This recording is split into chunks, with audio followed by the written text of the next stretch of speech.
నమస్తే రమగారు. నమస్తే జయ. రమగారు, మనం శ్రావణ శుక్రవారం అమ్మవారికి చక్కగా నైవేద్యాలు చేసుకుంటాం. అసలు ఎలాంటి నైవేద్యం పెడతామండి? అన్న నివేదన ఏదైనా బియ్యంతో చేసేవి పాయసము, పులిహోర, దద్దోజనము, పెరుగన్నం అదే దద్దోజనం లాంటిది, తర్వాత ఏమో కట్టె పొంగలి, గుడాన్నము, అలా ఏదైనా పెట్టుకోవచ్చు.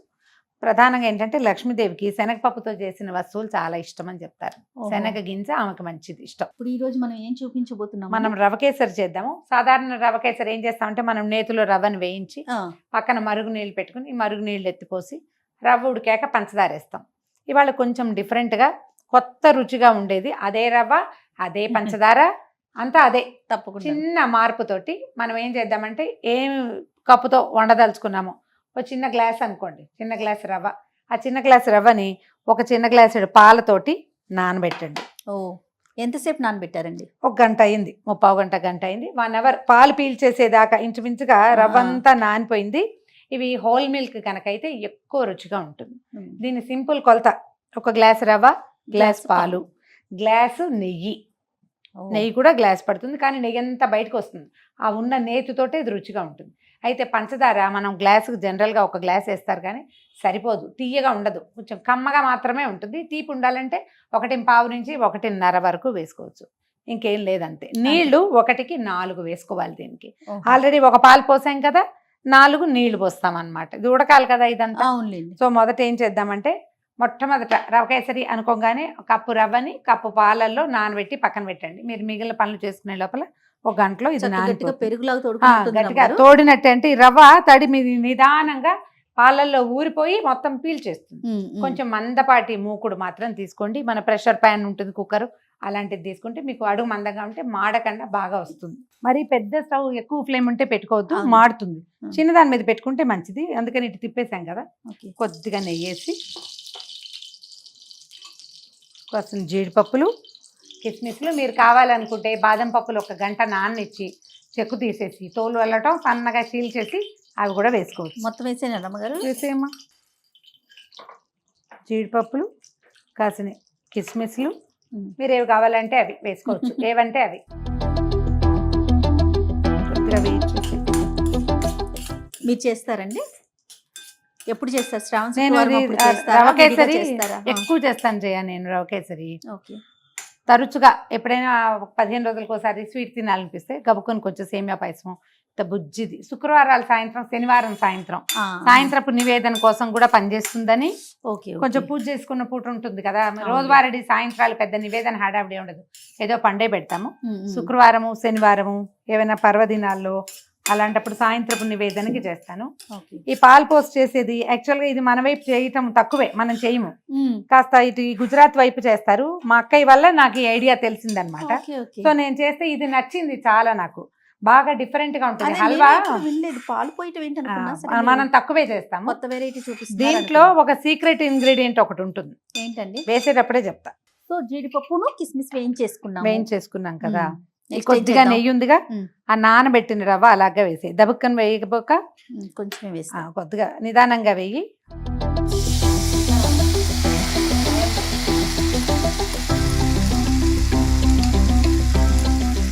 ఇప్పుడు అడుగంటకుండా గరిటె కదిలిస్తూ వేయించాలి. పాలు కదా కొద్దిగా అడుగు పట్టుకున్నట్టుగా ఉంటుంది, కొద్దిగా అలాగా వేయించాలి. ఏదైనా నాన్ స్టిక్ ప్యాన్లు కొన్ని రకాలు ఉంటాయంటే పూర్తి నాన్ స్టిక్ కాకుండా మన పాత్రల్లోనే అడుగు పట్టుకోకుండా ఉండే రకంవి చూసుకోండి. నెయ్యి వేసుకుంటూ కొంచెం నెయ్యి వేస్తే మనకు అడుగు పట్టకుండా ఉంటుంది. ముందు దీంట్లో ఉన్న తడి పోవాలి ఫస్ట్. అదే పైకి వెళ్ళనివ్వక ఒక చోటే ఉంచితే అక్కడక్కడే కదుపుతుంటే గిన్నెంతా అంటుకోకుండా ఉంటుంది.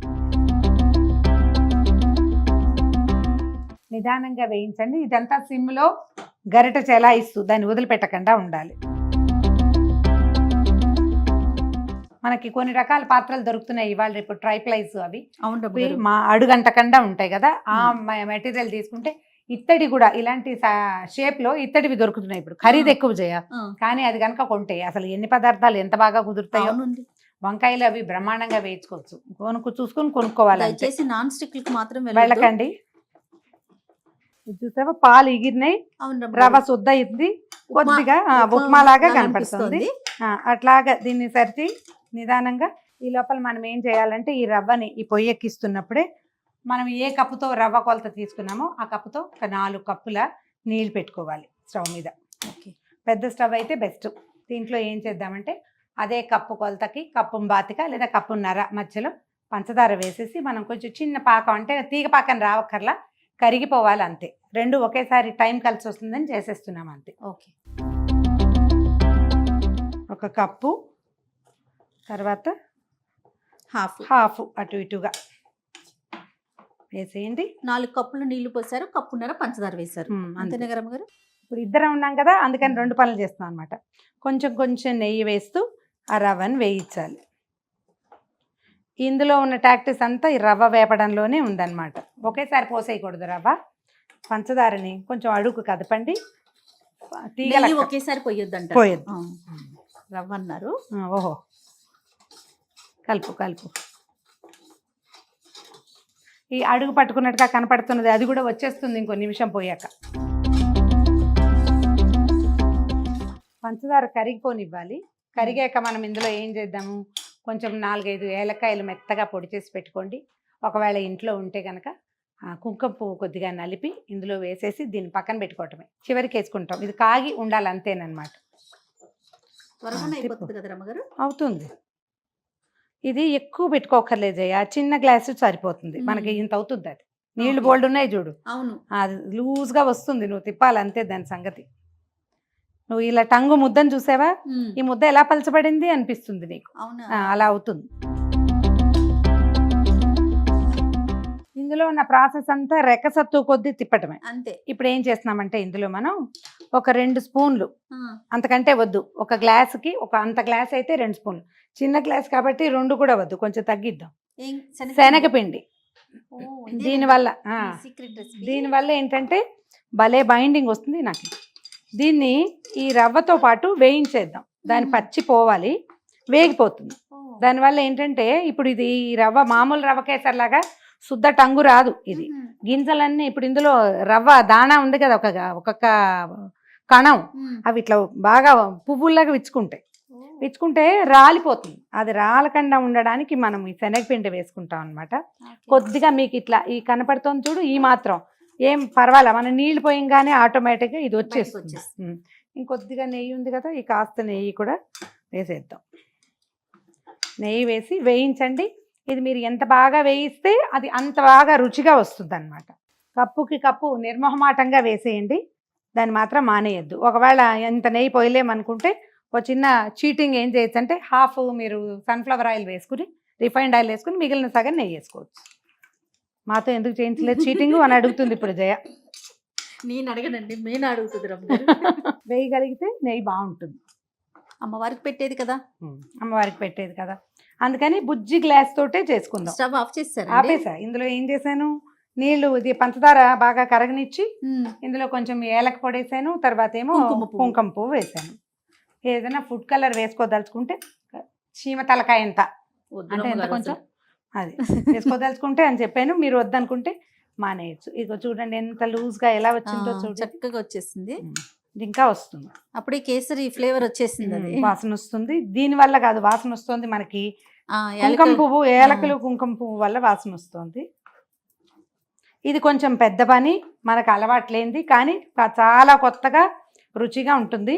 ట్రై చేసి చూడండి, ఎప్పుడైనా ఒకసారి చేసుకోవచ్చు. ఎప్పుడు రొటీన్గా కాకుండా కాస్త కొత్తగా. ఇదివరకు అసలు పంచదార పాకంలో రవ్వ పోసేసేవాళ్ళు, వేయించటాలు గీయించటాలు కూడా చేసేవాళ్ళు కదా. రవ్వ కేసరి అంటే 5 నిమిషాల పని. ఉప్మా కంటే సింపుల్గా ఉండేది. మనమే వేపుళ్ళు అవి పెట్టి ఇంకా రుచిగా ఇంకా బాగుండేలాగా చేసుకుంటున్నాము. ఇది ఇంకా కొత్తగా ఉంటుంది.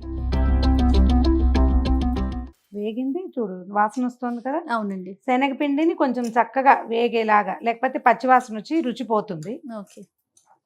ఇంచుమించుగా మనం వేసిన నెయ్యి మెరుస్తుంది చూడండి. కొద్దిగా అవసరానికి మించి పెద్ద పాత్రే పెట్టుకోండి. మనం నీళ్లు పోసేసరికి ఇదంతా పొంగి వస్తుంది. ప్లస్ చెయ్యి తిరగాలి కదండి, చెయ్యి తిరగాలి. వేగిపోయింది చూడు, శనగపిండి వేగింది. ఇది మెల్లిగా అంటుకోకుండా ఇలా ముక్కలు ముక్కలుగా వచ్చేస్తుంది. చూసావా? ఇదంతా కూడా మనం నీళ్లు పోసాక వచ్చేస్తుంది, ఏం కంగారు ఏం లేదు. ఇది గీకాలి కష్టము అలా ఏమనుకోవద్దు. ఆ మాత్రం కూడా అడుగంట కన్నా ఉండే పాత్ర దొరికితే మరీ మంచిది. చక్క చెండులా వస్తుంది. ఇది చూస్తుంటేనే మనకు అర్థమవుతుంది బాగా వచ్చింది అని. అవును, బాగా వేగింది, ఈ అడుగు వదిలి పెట్టేస్తోంది, నెయ్యి చెమరిచ్చేస్తోంది పైకి. అవును, ఇలాంటప్పుడు ఏం చేద్దామంటే దీన్ని కొద్దిగా స్ప్రెడ్ చేసి కొద్దిగా పెద్ద గరిటె తీసుకోండి. మనం కాచి పెట్టుకున్నాం కదా ఈ నీళ్ళని అలాగా ఇందులో పోసేయండి. మొదట మనకి ఇదేదో మాట వింటలేదు అలాంటి భావాలు వస్తాయి, ఏం కాదు, వచ్చేస్తుంది. మన ఏలక పొడి అన్నీ ఇది మొత్తం సెటిల్ అయిపోతుంది, ఏం కంగారు లేదు. ఇట్లా ఉండలు వచ్చేస్తుంది, ఏముండదు. వేగిపోయింది, ఉండలు ఎందుకు అవుతుంది? అది పచ్చి ఉంటే ఉండవు, వచ్చేస్తుంది. నీళ్ళు పోసి అలాగా తిప్పండి క్లాక్ వైజ్లో, ఒకే వైపు ముందుకి వెనక్కి తిప్పితే మన మాట విందేది.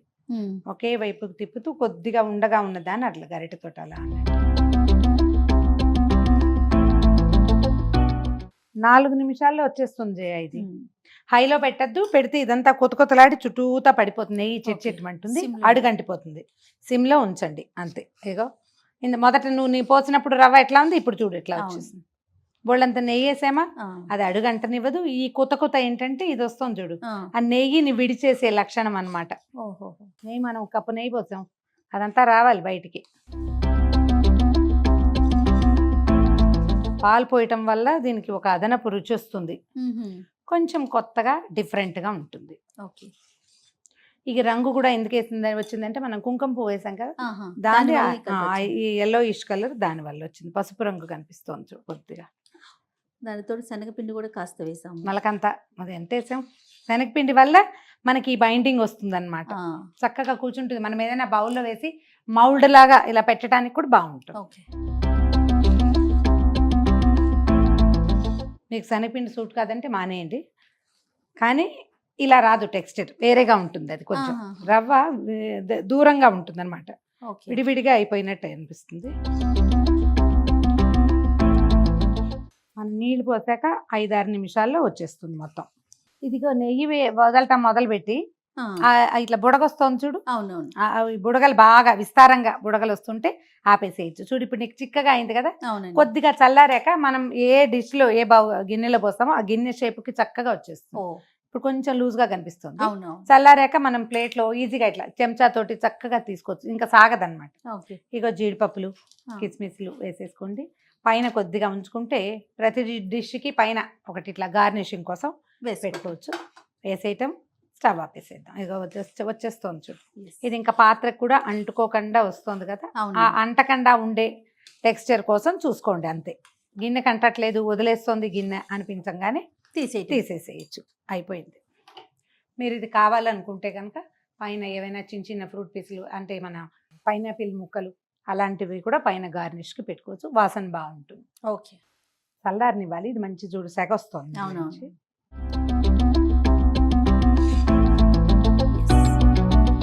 చెప్పకపోతే నీకు ఇది అడుగండే ప్రమాదం ఎక్కువ దీనికి, ఎందుకంటే ఇందులో పాలు ఉన్నాయి కాబట్టి. పాలకు ఆ గుణం ఉంటుంది కదా. చూడు, ఒక చిన్న కప్పు పెట్టామా అంటే మన జనరల్ కప్స్ లో కప్పు కొలత ఉంటుందా, కప్పు కొలతలో 1/2 కప్పు తీసుకున్నాం మనం. ఈ కప్పు రవ్వ ఎంత అయిందో చూడు, ఇంత వచ్చింది.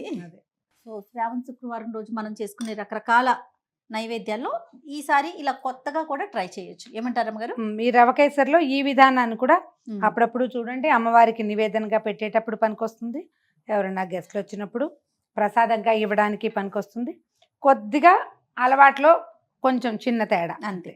గుమగుమలాడే సరికొత్తగా తయారు చేసిన పాలతో చేసిన రవ కేసరి. ఓకే రమ్మగారు, ఎదుకో చక్కగా అమ్మవారి ముందు పెట్టుకొని. సో మరొకసారి ఈ వరలక్ష్మి వ్రతాన్ని అందరం కూడా భక్తి శ్రద్ధలతో జరుపుకుందాం. నమస్తే.